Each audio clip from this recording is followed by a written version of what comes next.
దేవుడి స్తోత్రం. మీ అందరూ వందనాలు. దేవుడి మాటలు ఎందాం సేపు సత్తులు. ఏముడు మరియు అతడు తుమ్మకర్రతో దహన బలిపీఠమును చేశాను. తుమ్మకర్రతో బలిపీఠం చేశాడంట. దాని పొడుగు 5 మూరలు, దాని ఎడల్పు 5 మూరలు, దాని సౌఖ్యమైనది. దాని ఎత్తు 3 మూరలు, దాని 4 మూలలను కొమ్ములను చేశాను. దాని కొమ్మలు దానితో ఏకాండమైనవి. దానికి ఇత్తడి రేకు పొదిగించాను. అతడు ఆ బలిపీఠము సంబంధమైన ఉపకరణములన్నిటినీ, అనగా దాని బిందెలను, దాని గరిటెలను, దాని గిన్నెలను, దాని ముండ్లను, దాని అగ్ని పాత్రలను చేశాను. దాని ఉపకరణములన్నింటినీ ఇత్తడితో చేశాను. ఇత్తడితో చేశాడంట. దాని ఉపకరణములన్నింటినీ బలిపీఠానికి ఇత్తడితో చేసి ఆ బలిపీఠం నిమిత్తం దాని జావ కింద దాని నడిమి వరకు లోతుగానున్న వల వంటి ఇత్తడి జల్లెడని చేశాను. వల వంటి ఇత్తడి జల్లెని చేశాడనమాట. మరియు అతడు ఆ ఇత్తడి జల్లెడ యొక్క 4 మూలలలో దాన్ని మెత్త కర్రలుండు 4 ఉంగరములను పోసాను. ఆ మెత్త కర్రలను తుమ్మకర్రతో చేశాను. వాటికి రాగి రేకులు పొదిగించాను. రాగి రేకులు పొదిగించాడంట. దానికి బలిపీఠము, ఆ బలిపీఠం మోయటకు దాని పక్కలనున్న ఉంగరములలో ఆ మెత్త కర్రలు సొలిపెను. పలకలతో బలిపీఠము గుల్లగా చేసెను. అతడు ప్రత్యక్షపు గుడారమిక ద్వారమున వచ్చిన సేవకురాండ్ల అందములతో ఇత్తడి గంగాళము దాన్ని ఇత్తడి బలిపీఠము చేశాను. ఇత్తడి గంగాళం ఇత్తడి బలిపీఠం చేశాడంట. మరియు అతడు ఆవరణము చేశాను.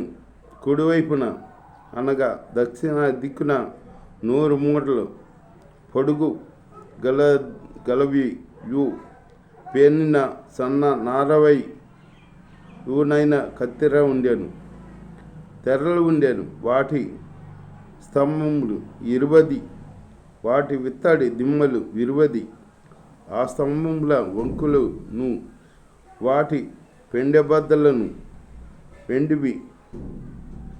ఉత్తర దిక్కున ఉన్న తెరలు 100 మూరలున్నవి. 100 మూరలు ఉత్తర దిక్కును.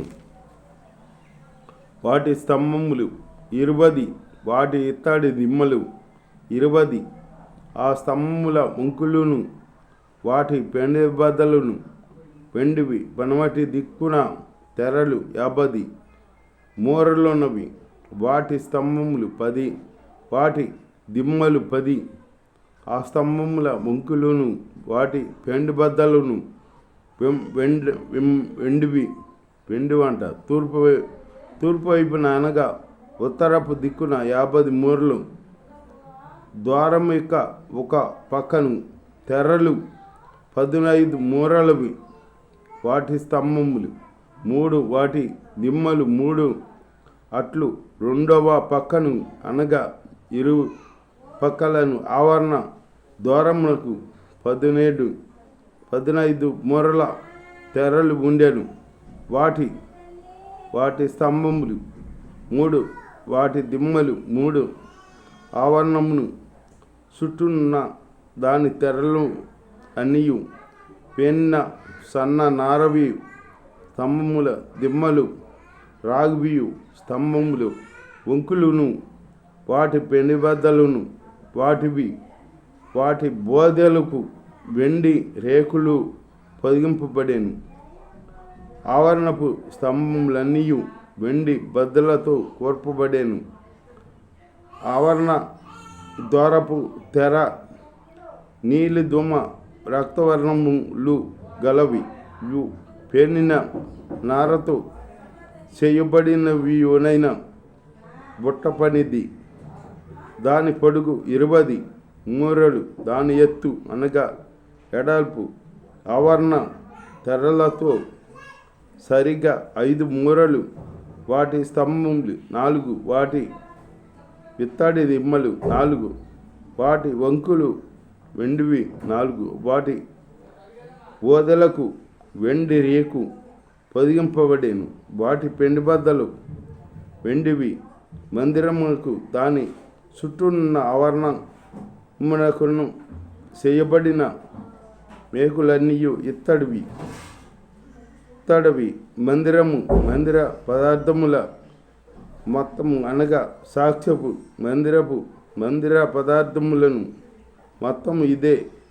ఇట్లు వాటిని యాజకుడైన అహరోను కుమారుని ఈతామారు లేవీయుల చేత మోసే మాట చొప్పున లెక్క పెట్టించెను. యూదా గోత్రికుడైన హారు మనముడును ఊరు కుమారుడైన బెల్సాలేలు యెహోవా మోసేకు ఆజ్ఞాపించినదంతయు చేసెను. దాను గోత్రికుడును అహిసమ కుమారుడు నైన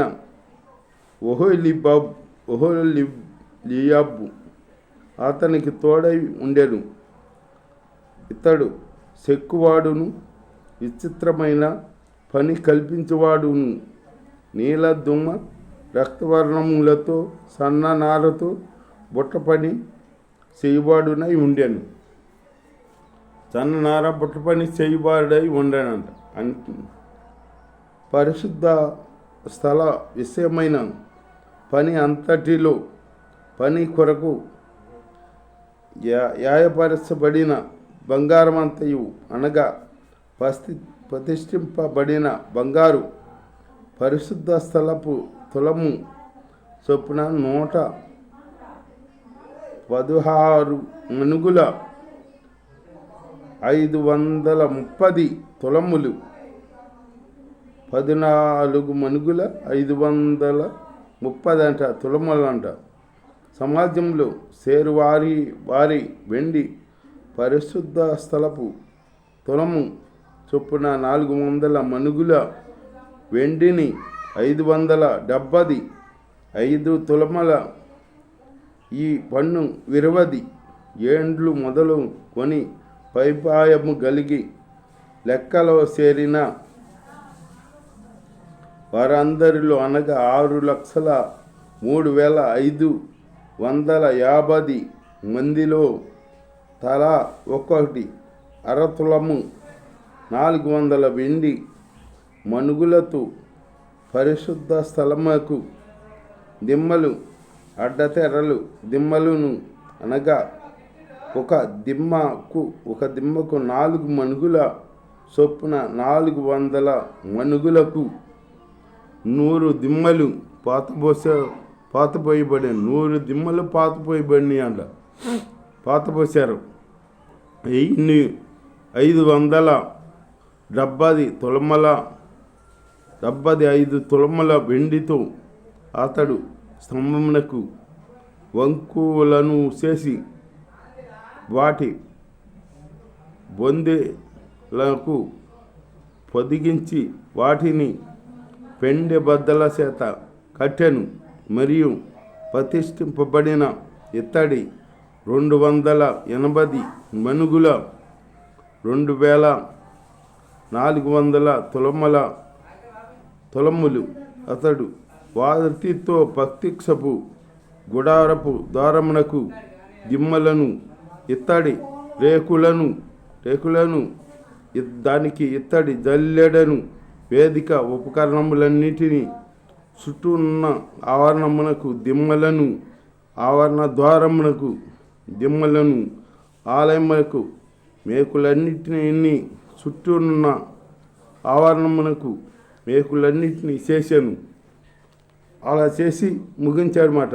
మందసం అయ్యి బలిపీఠం, ఇత్తడి బలిపీఠం, మందసం అవి చేసి మందిరానికి ఆవరణలో అనమాట. అట్లాగే మోసేయుకు ఆజ్ఞాపించినట్టు పరిశుద్ధ స్థలంలో ఆహారాన్ని చేయు సేవ నిమిత్తము నీలధూమ రక్తవర్ణము గల సేవా వస్త్రములను అనగా ప్రతిష్ఠిత వస్త్రములను కుట్టిరి.